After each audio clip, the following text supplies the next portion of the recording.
Next one. Explain, 17th one.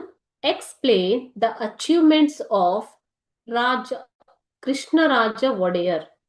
Nalvadi Krishnaraja Wadiyar. Nalvadi Krishnaraja Wadiyar ಅವರ ಸಾಧನೆಗಳೇನು ಅಂತ ಕೇಳಿದ್ದಾರೆ. So this is from April 2023, July 2023 and April 2025 question paper. ಇಷ್ಟು question paper ಅಲ್ಲಿ ಕೇಳಿರುವಂತಹ ಪ್ರಶ್ನೆ. Okay,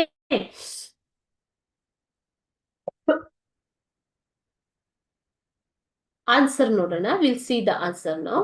Nalvadi Krishnaraja Wadiyar who ruled from 1894 to 1940. 1894 ಇಂದ 1940 ವರೆಗೂ ಅವರು ರೂಲ್ ಮಾಡಿರೋದು.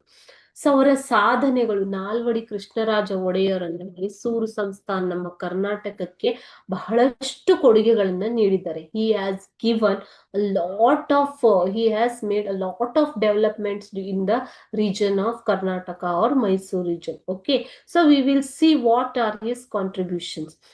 He abolished, first one, he abolished fees in all primary schools to develop primary education. ನೋಡಿ, ಈಗಿನ ಸರ್ಕಾರಗಳು ಏನು ಮಾಡ್ತಾ ಇವೆ ಅದನ್ನ ನಮ್ಮ ನಾಲ್ವಡಿ ಕೃಷ್ಣರಾಜ ಒಡೆಯರು ಆಗ್ಲೇ ಮಾಡಿದ್ರು ಮಕ್ಕಳೇ.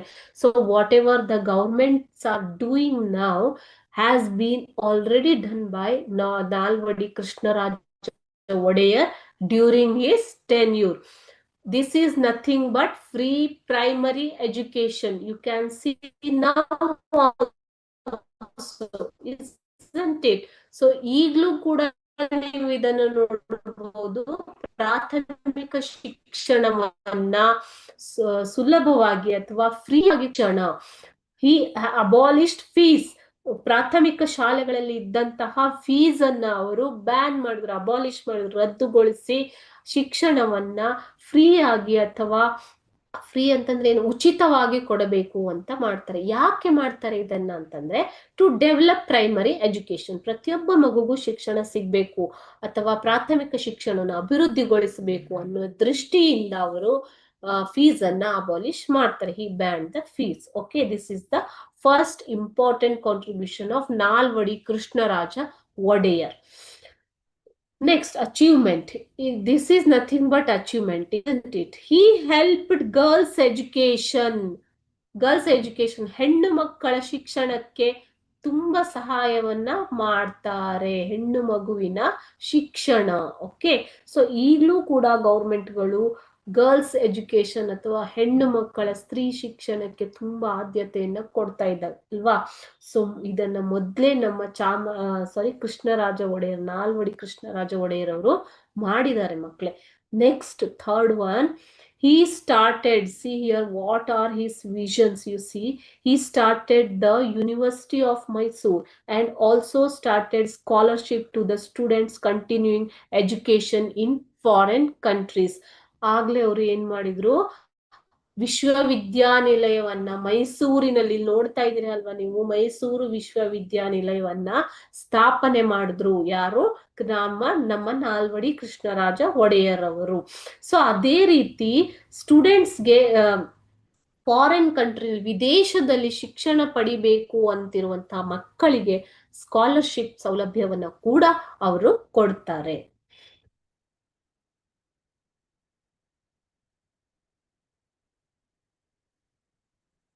Next, in 1909,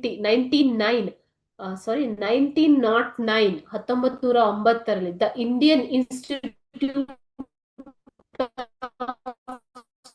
Science was established at Bangalore. ಅವರ ಸಹಕಾರದೊಂದಿಗೆ ಬೆಂಗಳೂರಿನಲ್ಲಿ ಇಂಡಿಯನ್ ಇನ್ಸ್ಟಿಟ್ಯೂಟ್ ಆಫ್ ಸೈನ್ಸ್, ಭಾರತೀಯ ವಿಜ್ಞಾನ, ಇಂಡಿಯನ್ ಇನ್ಸ್ಟಿಟ್ಯೂಟ್ ಆಫ್ ಸೈನ್ಸ್ ಅನ್ನ ಪ್ರಾರಂಭ ಮಾಡ್ತಾರೆ. ಓಕೆ, ಭಾರತೀಯ ವಿಜ್ಞಾನ ಸಂಸ್ಥೆಯನ್ನ ಪ್ರಾರಂಭ ಮಾಡ್ತಾರೆ. Next, special attention was given to the development of irrigation. A barrage was constructed across Kaveri near Belagola. So Kaveri ನದಿಗೆ ಬೆಳಗೊಳದಲ್ಲಿ ಒಂದು ಬ್ಯಾರೇಜ್ ಅನ್ನ, ಡ್ಯಾಮ್ ಅನ್ನ ಕಟ್ತಾರೆ. Okay, so special attention was given to the development of irrigation. Irrigation ಅಂತಂದ್ರೆ ಏನು ಮಕ್ಕಳೇ?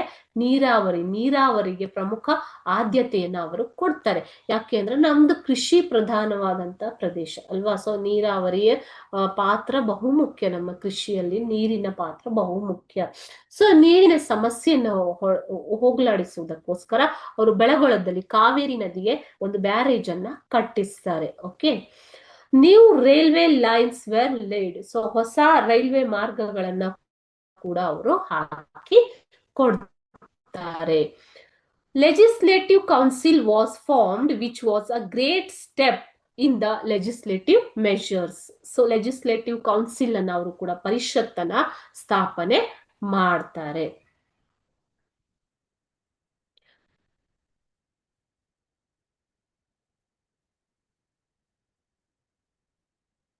Not only this, so he contributed to the small scale industries also. Many small and large scale industries were started. ತುಂಬಾ ಏನು small ಸಣ್ಣ ಮತ್ತು ಬೃಹತ್ ಉದ್ಯಮಗಳನ್ನ ಅವರು ಸ್ಥಾಪನೆ ಮಾಡ್ತಾರೆ. ಸೊ ಅದರಲ್ಲಿ ಕೆಲವೊಂದು ಉದಾಹರಣೆಗಳು ಇಲ್ಲಿ ಕೊಟ್ಟಿದ್ದೀನಿ ನೋಡಿ ಮಕ್ಕಳೇ. ಸೊ ಒಂದು ಐರನ್ ಅಂಡ್ ಸ್ಟೀಲ್ ಫ್ಯಾಕ್ಟರಿ ಆಗಿರ್ಬಹುದು, ಸಿಮೆಂಟ್ ಫ್ಯಾಕ್ಟರಿ ಆಗಿರ್ಬಹುದು, ಪೇಪರ್ ಮಿಲ್ ಎಟ್ ಭದ್ರಾವತಿಯಲ್ಲಿ ನೋಡಿ MPM ಭದ್ರಾವತಿ ಪೇಪರ್ ಮಿಲ್ ಆಗಿರ್ಬೋದು, ಶುಗರ್ ಫ್ಯಾಕ್ಟರಿ ಮಂಡ್ಯದ ಶುಗರ್ ಫ್ಯಾಕ್ಟರಿ ಆಗಿರ್ಬೋದು, sandal oil factory at Mysore, sandal oil factory ಮೈಸೂರಲ್ಲಿ ಸ್ಯಾಂಡಲ್ ಆಯಿಲ್ ಫ್ಯಾಕ್ಟರಿಯನ್ನ ಸ್ಥಾಪನೆ ಮಾಡಿರೋದು ನೋಡಿ ಇಲ್ಲಿ, sandal oil factory Mysuru. Soap factory at ಬೆಂಗಳೂರಿನಲ್ಲಿ ಸೋಪ್ ಫ್ಯಾಕ್ಟರಿಯನ್ನ ಸ್ಥಾಪನೆ ಮಾಡ್ತಾರೆ. ಸಾಬೂನು ಕೈಗಾರಿಕೆ ಕಾರ್ಖಾನೆಯನ್ನ ಸ್ಥಾಪನೆ ಮಾಡ್ತಾರೆ. ಸ್ಯಾಂಡಲ್ ಸೋಪ್ ಫ್ಯಾಕ್ಟರಿ ಅಂತ ಕರೀತಾರೆ. So chemical and fertilisers factory at Belagola. ಇವೆಲ್ಲ ಒಂದು ಕೆಲವು ಉದಾಹರಣೆಗಳು. ಈ ತರ ಅನೇಕ ಉದ್ಯಮಗಳನ್ನ ಅವರು ಸ್ಥಾಪನೆ ಮಾಡಿ ಕೈಗಾರಿಕೆಗೆ ಉತ್ತೇಜನವನ್ನ ಕೊಡ್ತಾರೆ. ಇಂಥ ವಿಷನರಿ ಪರ್ಸನ್ ಅಲ್ವಾ? ಸೊ ಅವರ ದೂರದೃಷ್ಟಿ ತುಂಬಾ ಏನು ಚೆನ್ನಾಗಿತ್ತು ಮಕ್ಕಳೇ. ಸೊ ಈ ತರ ಅವರು ಶಿಕ್ಷಣಕ್ಕೆ, ಕೈಗಾರಿಕೆಗಳಿಗೆ ಎಲ್ಲಾ ರೀತಿಯಿಂದಲೂ ಸಹಾಯವನ್ನ ಮಾಡ್ತಾರೆ. ಓಕೆ, ಸೊ ಅದೇ ರೀತಿ ಸಾರಿಗೆ ಸಂಪರ್ಕ ಇರ್ಬೋದು. ಸೊ ಯಾವುದೇ ಒಂದು ಪ್ರದೇಶದ ಅಥವಾ ರಾಜ್ಯದ, ರಾಷ್ಟ್ರದ ಅಭಿವೃದ್ಧಿಗೆ ಬೇಕಾದಂತಹ ಮೂಲ ಸೌಕರ್ಯಗಳಲ್ಲಿ ಏನೇನು ಅಭಿವೃದ್ಧಿ ಮಾಡಬೇಕು ಅಂತ ಎಲ್ಲ ಕ್ಷೇತ್ರಗಳಲ್ಲಿ ಕೊಡುಗೆಯನ್ನ ನೀಡಿದ್ದಾರೆ. He has contributed in all the areas where developments are needed. Infrastructural developments are needed like transportation, education, industrialization, law, everything. Okay, so these are the achievements of Nalvadi Krishnaraja Wadiyar. ಇವು ನಾಲ್ವಡಿ ಕೃಷ್ಣರಾಜ ಒಡೆಯರ್ ಅವರ ಸಾಧನೆಗಳು. ಇಲ್ಲಿ ನೋಡ್ತಾ ಇರ್ಬೋದು ನೀವು, Mysuru sandal soap factory. So ನಮ್ಮ ಕರ್ನಾಟಕದ ಹೆಮ್ಮೆಯ ಪ್ರಾಡಕ್ಟ್ ಅಲ್ವಾ?